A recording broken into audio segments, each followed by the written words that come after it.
Ministro de Emergencia Nacional, don Joaquín Rúa, ¿cómo le va? ¿Cómo está? Buen día. Muy buenos días, un placer estar con ustedes en su programa. Muchísimas gracias por venir, por estar con nosotros. Estábamos con diferentes temas que tienen que ver con lo que pasa en el país y esto también afecta a muchísima gente. ¿Ustedes tienen datos precisos con relación a la gente afectada por las últimas lluvias, por las inundaciones, ministro? Es así mismo, tenemos 2.032 familias que han denunciado algún tipo de afectación por las grandes lluvias que se sucedieron el 30 de abril y 1 de mayo pasado, de las cuales a la fecha te puedo decir, Carlos y distinguida audiencia, de que la Secretaría de Emergencia Nacional ya ha llegado al 100% y como les decía fuera de cámara, al 100% de las familias que hayan denunciado a través de sus autoridades locales, ya sean municipales o departamentales, algún tipo y grado de afectación por el ingreso de agua a sus viviendas o afectación en materia de techo por las grandes lluvias que se han sucedido. La gran cantidad de agua caída en corto lapso de tiempo y eso genera evidentemente un impacto terrible en las comunidades que no están preparadas, por decirlo de una manera, o de lo contrario, por otro lado, algún tipo de inversión o de infraestructura que haya tenido que generar las inundaciones, como les dije, por la gran cantidad de agua caída. Ministro, perdón. Sí. ¿Se puede asumir que hay una gran cantidad de gente que no denuncia? Yo creo que sí, Pablo, por dos motivos. Uno, al pasar inmediatamente el evento, las familias no saben qué hacer, pero también tenemos el lado positivo, ¿verdad? Son los vecinos, los familiares y las personas que están cerca a un barrio, a una comunidad afectada, son los que primero dan respuesta. Tenemos también el caso de aquellas comunidades que normalmente no sufren este tipo de afectación, entonces sí no están en el training de saber exactamente cómo y a quién recurrir. Y lo cual no es el caso de otras comunidades que ya están habitando en zonas de alto riesgo y por llamarlo de una manera tienen ya la práctica de ser afectadas una y otra vez, entonces ellos ya saben cuál es el mecanismo, ¿verdad? Acuden a su intendente, el intendente una vez que no pueda dar respuesta a este tipo de situación, acude al nivel departamental y es ahí ya cuando ellos, si es que no tienen condiciones de dar respuesta, entran en contacto con nosotros. Pero sí tenemos un porcentaje importante de familias que no denuncian y que creo que en más de una oportunidad le mencioné a Carlos en el aire en su programa radial, de que con el correr del tiempo se modifican la cantidad de afectados, porque las familias empiezan a poder denunciar, empiezan a recibir la información que tienen que denunciar en un determinado punto y eso hace que las cifras cambien. Pero es como usted lo menciona, don Pablo, tenemos un porcentaje importante que no denuncian y eso se atiende en el ex post, es decir, 24 horas después o 48 horas después, cuando ellos por la información que circula en la comunidad saben y entienden que tienen que adherirse a un censo o denunciar en su comisaría o en la municipalidad. Repetimos, ministro, cantidad de familias afectadas... 2.032, Carlos. 2.032. ¿Esto es solo consecuencia de la lluvia del miércoles? Sí, señor. Del miércoles. 12 horas de lluvia, 205 milímetros en Paraguarí, por ejemplo. Sí, tuvimos en Encarnación tuvimos también creo que 240 y pico de milímetros de agua caída. Por suerte, Encarnación no reportó daños severos, pudieron ellos dar respuesta a todo lo que les ocurrió, si es que ocurrió algo. Leía también en un medio de prensa de que en Ciudad del Este hubo afectación. Nosotros no hemos tenido denuncia oficial, pero sí tuvimos gran cantidad de agua.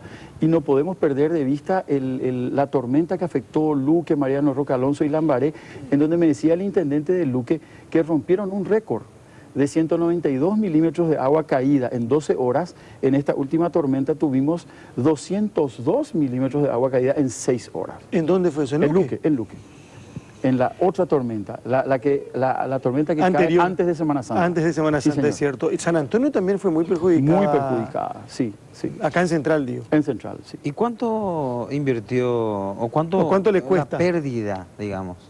Bueno, son dos cosas, Víctor. Una es la pérdida asignada al municipio, comunidad o departamento, ¿verdad? En materia de viviendas dañadas, en materia de infraestructura vial afectada u otros sectores que fueron afectados. Ahora, en materia de respuesta a la situación, al Estado paraguayo, a través de la Secretaría de Emergencia Nacional, le ha costado 337 millones de guaraníes. Esto incluyendo alimentos, frazadas. Sí, alimentos, insumos no alimentarios, insumos alimentarios, viáticos y combustible utilizados en la respuesta a la emergencia. Ahora, cuando usted dice, en un momento de la conversación ahora dijo, localidades que no están preparadas. Exacto. ¿Qué significa eso? Carlos, es un tema que a mí particularmente me apasiona. Creo que en más de una oportunidad te lo he mencionado. Nosotros nos escapamos a la regla de Latinoamérica y el Caribe y en algunos casos otros países, países desarrollados como Japón, que sufren el impacto de eventos, pero ellos han invertido en tecnología, en capacitación, en educación, lo cual hace que sean países que están preparados. Nosotros tenemos comunidades altamente vulnerables, con variables como la pobreza, con variables como debilidad en infraestructura, variables en materia de debilidad educacional y finalmente la fortaleza institucional, ¿no es cierto? Todas estas combinaciones, Carlos, hacen que nuestros municipios no tengan la capacidad, en primer lugar, de hacer frente y recuperarse inmediatamente a un evento generado a través de un evento hidrometeorológico, ¿no es cierto? Porque los desastres naturales no existen. Los eventos hidrometeorológicos existieron siempre y lo que ocurre es la combinación del asentamiento humano en zonas que no deberían de estar habitadas, ¿no es cierto? Y evidentemente esto hace inmediatamente que las comunidades, ya sean rurales y comunidades que no han invertido en infraestructura, no estén preparadas, Carlos. Y vamos al ejemplo de sequía en el Chaco. Las comunidades menonitas, ellos no tienen problema de agua. ¿Por qué? Porque ellos han invertido en reducción de riesgos. Ellos han entendido que tienen que convivir con la sequía, lo cual no se da en otros puntos del país, ¿verdad? Y tampoco podemos sacar una comunidad de donde está asentada porque está expuesta a tal o cual amenaza. Entonces, esto forma parte, Carlos, de un proceso que queremos instalar desde la Secretaría de Emergencia, cuál es el trabajo de gestionar los riesgos y darle un enfoque holístico, un enfoque integral, participativo, partiendo del propio conocimiento de las amenazas a las cuales las comunidades están expuestas. En Guarambaré me decían los moradores de un asentamiento de que ellos jamás pasaron por esto. Entonces mal pudiésemos pedirles a ellos de que estén preparados para un evento de inundación.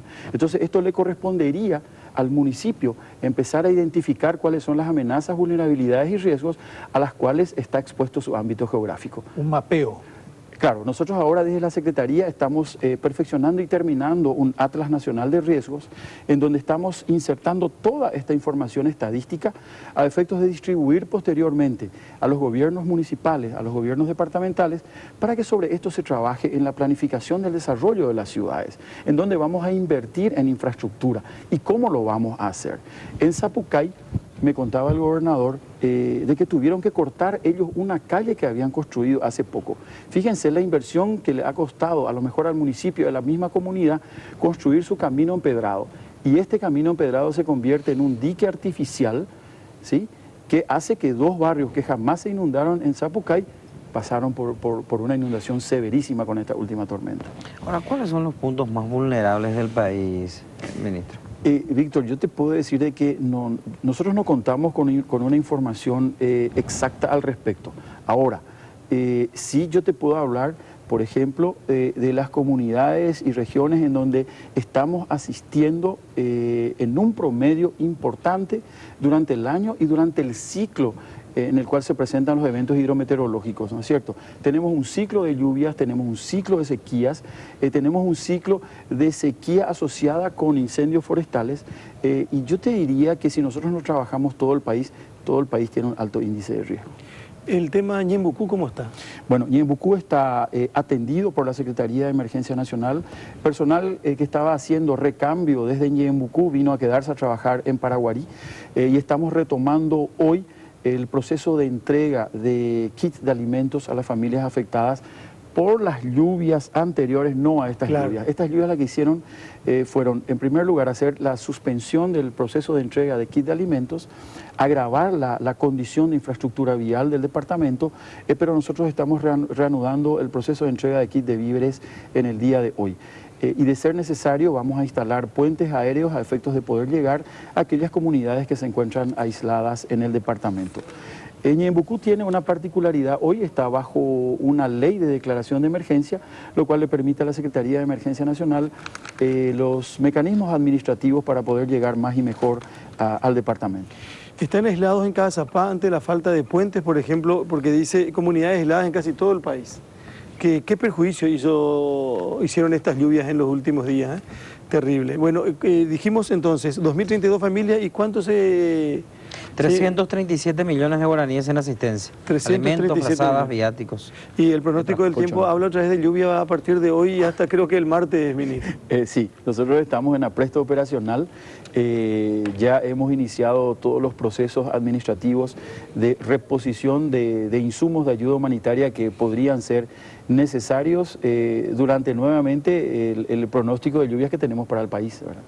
Ministro, gracias por venir a compartir con nosotros estos datos en La Lupa esta mañana. Muy gentil como siempre. Al contrario, muchas gracias a ustedes por invitarnos. El señor Joaquín Rúa, ministro de Emergencia Nacional en La Lupa.